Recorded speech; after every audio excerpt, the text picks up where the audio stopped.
তো আমরা এখন অবস্থান করছি আলমডাঙ্গা লাল ব্রিজের ওপরে। এখান থেকে আমরা এই দিক দিয়ে কুষ্টিয়া যাব। চুয়াডাঙ্গা থেকে কুষ্টিয়ার উদ্দেশ্যে রওনা দিয়েছি সকাল সকাল। এই যে আমার সাথে আছে আমার ভাগ্নে রাব্বি, আর এখনো দুইজন আছে, তারা পিছনে পড়ে আছে। তো আমরা কুষ্টিয়ায় গিয়ে আবার আপনাদের সাথে যুক্ত হব, সবাই সাথে থাকুন। তো গুড়ি গুড়ি বৃষ্টি হচ্ছে, এই বৃষ্টির মাঝেই আমরা এখন রওনা দিয়েছি।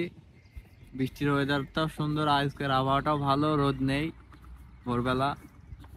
তো রওনাটা আমাদের ট্যুরটা আসলে আজকে ভালো হবে সে আশাই করছি, সবাই সাথে থাকুন।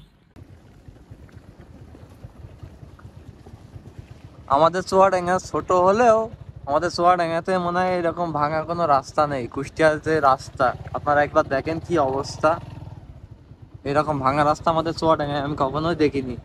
মনে হচ্ছে রাস্তার মাঝে সুইমিং করা যাবে, পুকুর। যদি কারো সুইমিং শেখার ইচ্ছা থাকে কুষ্টিয়ার রাস্তায় চলে আসবেন।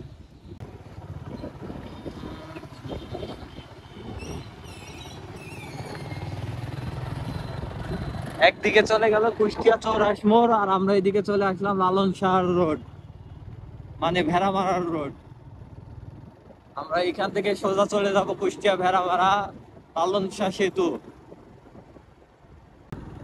এখান থেকে আমাদের পাবনা পড়বে 57 কিলো।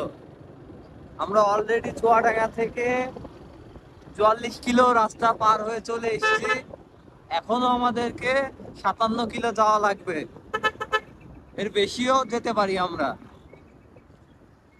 আজকে ঠিক করেছি বাসায় যাওয়ার কোনো ইচ্ছা নেই, আজকে মন মতো ঘুরবো, সন্ধ্যা পর্যন্ত ঘুরবো, রাত হোক দরকার হয় আজকে কুষ্টিয়া কিংবা পাবনাতে রাত কাটাবো আমরা।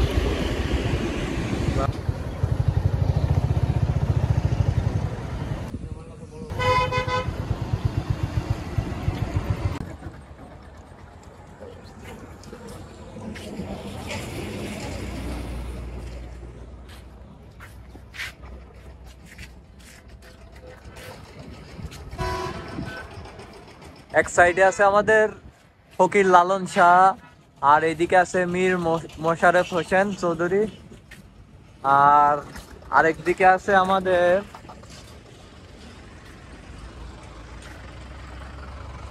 আরেক আছে আমাদের টাঙ্গাল হরিনাথ মজুমদার।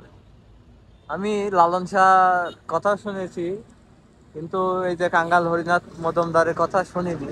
আপনারা যারা যারা জানেন তারা একটু কমেন্ট বক্সে জানিয়েন। আর এই মোড়টাকে কুষ্টিয়া কি মোড় বলে একটু কমেন্ট বক্সে সবাই জানিয়েন।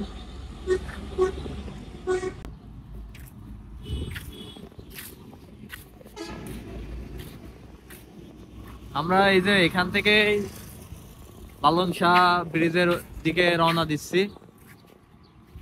আমরা অনেকটা পথই চলে এসেছি, আমরা ভোরবেলা বেরিয়েছি, এখনো 8টা বাজেনি।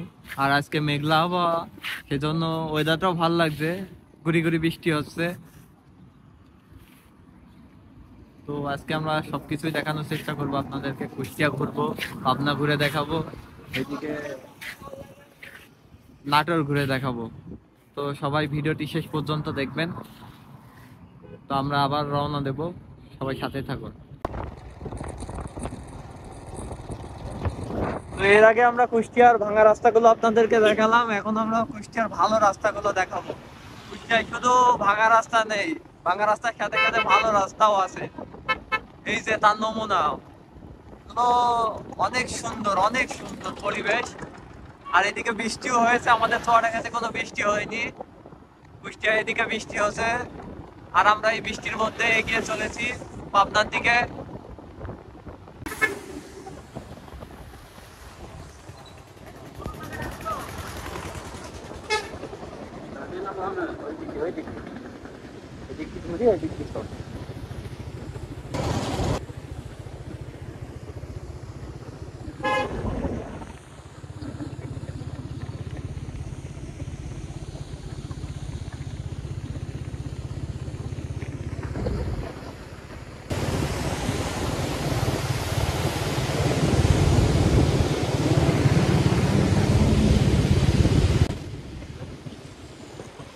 আমরা এই মুহূর্তে লালন শাহ ব্রিজের কাছে পৌঁছে গেছি, টোল প্লাজায়। এখন টোল দেব। ওয়েদার ভালো না, বুঝলি? ওয়েদার ভালো হলে clear।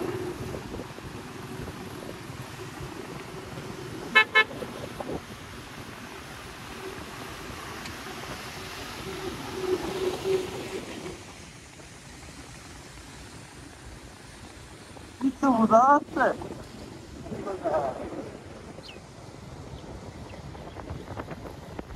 ডলার মামা, ঠিক আছে?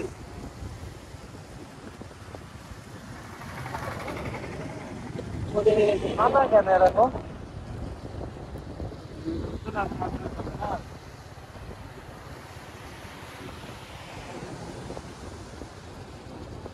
ভিজিট পয়েন্টে দাঁড়াবি, ছবি দেখবো।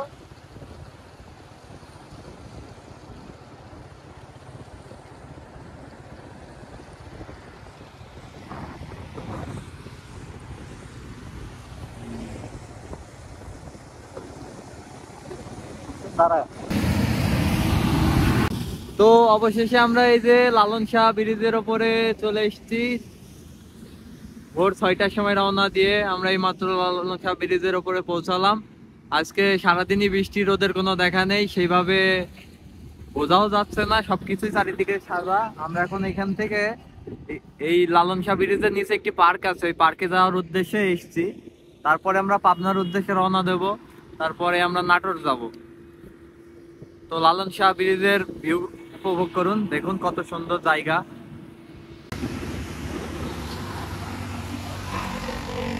ওয়েদার খারাপ হওয়ার কারণে কিছুই বোঝা যাচ্ছে না, শুধু একমাত্র এই যে হার্ডিং ব্রিজটা একটু বোঝা যাচ্ছে। তাছাড়া এই যে রূপপুর পারমাণবিক বিদ্যুৎ কেন্দ্রের এই যে চিমনিগুলো দেখছেন বড় বড়, এগুলো কিছুই বোঝা যাচ্ছে না, কিছুই বোঝা যাচ্ছে না।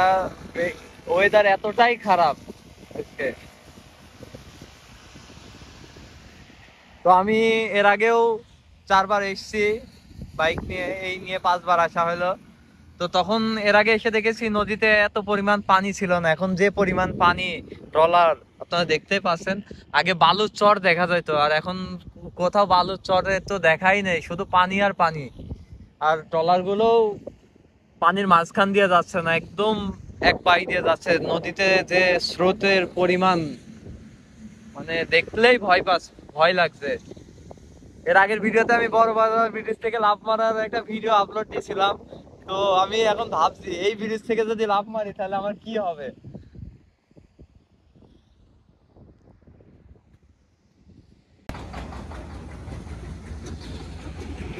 গুড়ি গুড়ি বৃষ্টি হচ্ছে, বৃষ্টির মাঝে আমরা লালন শাহ সেতুর উপরে।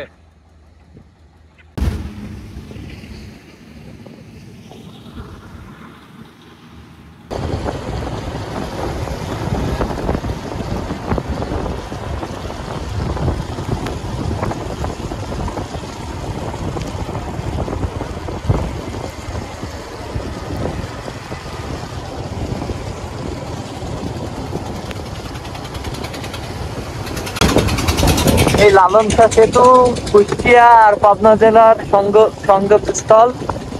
একদিকে আমাদের কুষ্টিয়া জেলা অবস্থিত, আর একদিকে পাবনা জেলা অবস্থিত। আর এই যে সামনে আমাদের মিনি রাশিয়ান সিটি বলে, মিনি রাশিয়ান সিটি। এখানে যারা রূপপুর পারমাণবিক বিদ্যুৎ কেন্দ্রে কর্মরত আছে, রাশিয়া থেকে এসছেন, তাদের বসবাস স্থান এখানে। সামনে তাদের বড় বড় বিল্ডিং আছে, রাশিয়ানদের ছোটখাটো বাজার আছে। আমরা আজকে এই ব্রিজের পাশাপাশি রাশিয়ানদেরও দেখবো, তাদের সাথে কথা বলার চেষ্টা করব, দেখা যাক কতদূর কি হয়।